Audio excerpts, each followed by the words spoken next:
Finally, after countless months of exterminating bugs in neighboring systems and driving them from our proud megacities, the time has come to venture deep into the heart of the Gloom and take the fight to the Terminids. Helldivers, this will not be an easy task. In fact, it will be one of the single greatest undertakings in the Federation's history. For this reason, we have put together the following tactical briefing to prepare you for the unspeakable horrors that surely await you all. Pay close attention and steel your resolve. It's time to go deep into the Unjust. Helldivers to Hellpods. Repeat. Helldivers to Hellpods. Helldivers to Hellpods. Repeat. Helldivers to Hellpods.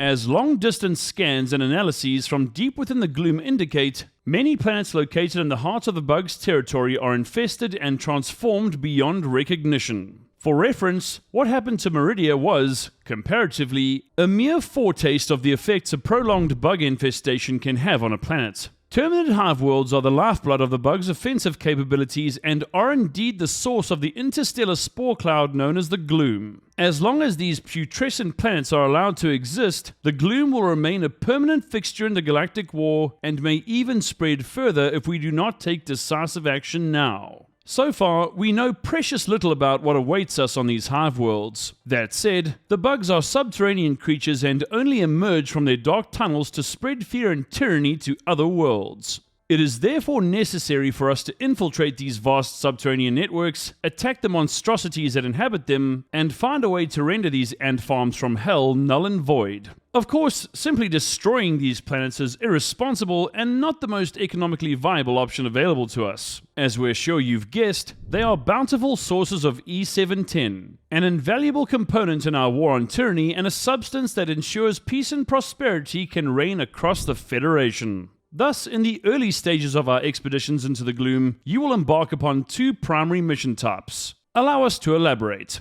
First and foremost, you and your squad mates will be tasked with finding an entrance into the bug's underground tunnel networks and locating something the eggheads at the Ministry of Science have designated the Hive Lung. These living, breathing abominations are impossible to miss and are found at the heart of bug meganests, pulsating and writhing on the organic biomatter that constitutes the nest itself. Now, since these missions take place almost entirely below a planet's surface, you will not be able to call down stratagems or resupplies to assist you in your fight against the bugs. If you are fortunate enough to find, or maybe even make, an opening in a bug nest, it may be your one and only chance to get the assistance you need. For this reason, you'll need to plan carefully and be sparing with your ammo. Of course, endless streams of bugs are almost guaranteed, so this may be an impossibility, especially on more challenging difficulty levels. High Command suggests carrying a diverse loadout and working dynamically as a squad to deal with any threats you may encounter. And in all likelihood, at least one of you will want to carry a portable hell bomb with you into the heart of the hive so that you can detonate it and take out the hive lung in a single fiery blast.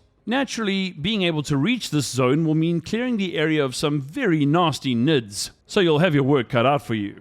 Be warned, these networks are treacherous. You may get cut off from one another, and traversal may be more challenging than you suspect. And since light is all but absent in certain areas, having a torch attached to your weapon is advised, and if not you, at least one or two of your squad mates. Helldivers, bug hive worlds are no picnic. Many of you will perish removing hive lungs. But know that your deaths will purify the galaxy of the filth that so egregiously taints it.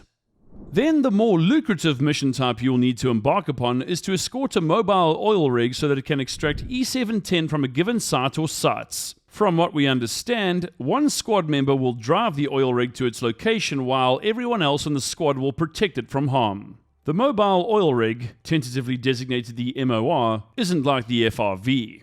It's slow, clunky, and belches massive plumes of black smoke in its wake. Driving it across the unmapped surface of a Terminid hive world will take skill and determination. And if you aren't careful, a valuable piece of the Federation's equipment, and any E710 you collect, will be lost. Thankfully, the mobile oil rig comes fitted with a built-in autocannon to keep enemies at bay. But this alone won't be enough to slow the advance of an encroaching Terminid horde. Certain activist groups, or as we like to call them, dissidents, have argued that Super Earth doesn't actually care about destroying the Gloom or the bugs, and that all of this is simply an elaborate cover story to enable more efficient and rewarding E710 extraction. Let it be known that this is treasonous and as far from the truth as can be imagined. Helldivers, we need to use the E710 the bugs produce to fuel our war effort. While regrettable, they are still the most abundantly available source of this precious material. Arbitrary destruction ultimately hurts the galactic war and means the bots and squids will eventually overwhelm us. Is that something you want to come to fruition? We didn't think so. Anyway, back on topic. Just because you'll be on the planet's surface doesn't mean you are safe or at any kind of advantage. This brings us to the next part of this tactical briefing. The new enemy types you will encounter. Noble warriors of the Federation. You've gone toe-to-toe with these Terminids before, but how they behave on their Hive worlds is far different from what you've seen in the field so far. Consider that the planets the bugs invaded, including Meridia, did not undergo enough terraforming for them to be changed into anything remotely close to a Hive world. As a result, the Terminids have only been able to use planets to a limited degree. Hive worlds have undergone years, some possibly eons, of constant change and mutation. You are not fighting on the pristine soil of Super Earth or any known biome. You're fighting in a nightmare world only the bugs could ever bring into existence. Our deep excavation teams report encounters with Burrowing Bugs. Warriors will spring out of the sands and attempt to rend you in two. More worryingly, bile spewers will seemingly swim through the dirt, poking their heads out to fling gobs of acidic goo at you in an attempt to dissolve you and your squad mates. But possibly the most troubling and nefarious of all, chargers will actually hurl themselves at you from underground, springing out at the last moment to hurl you headlong into a rock or crush you into patriotic pulp.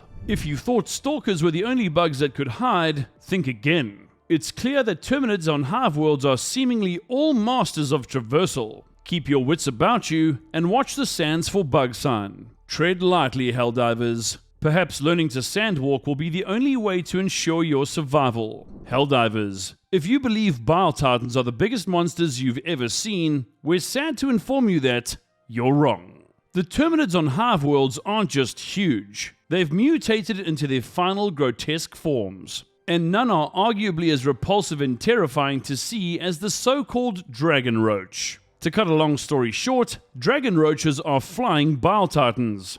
And yes, it does get worse. These soaring carton-covered colossi don't simply regurgitate corrosive bile at you. Think straight up napalm. If you get in the path of the Dragon Roach, it's basically game over. It will take you and likely your entire squad to down a Dragon Roach.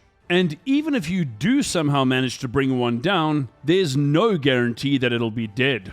And if it is dead, well, you better clear the area. With the right strategy and timing, dealing with a Dragon Roach shouldn't be too much of a problem.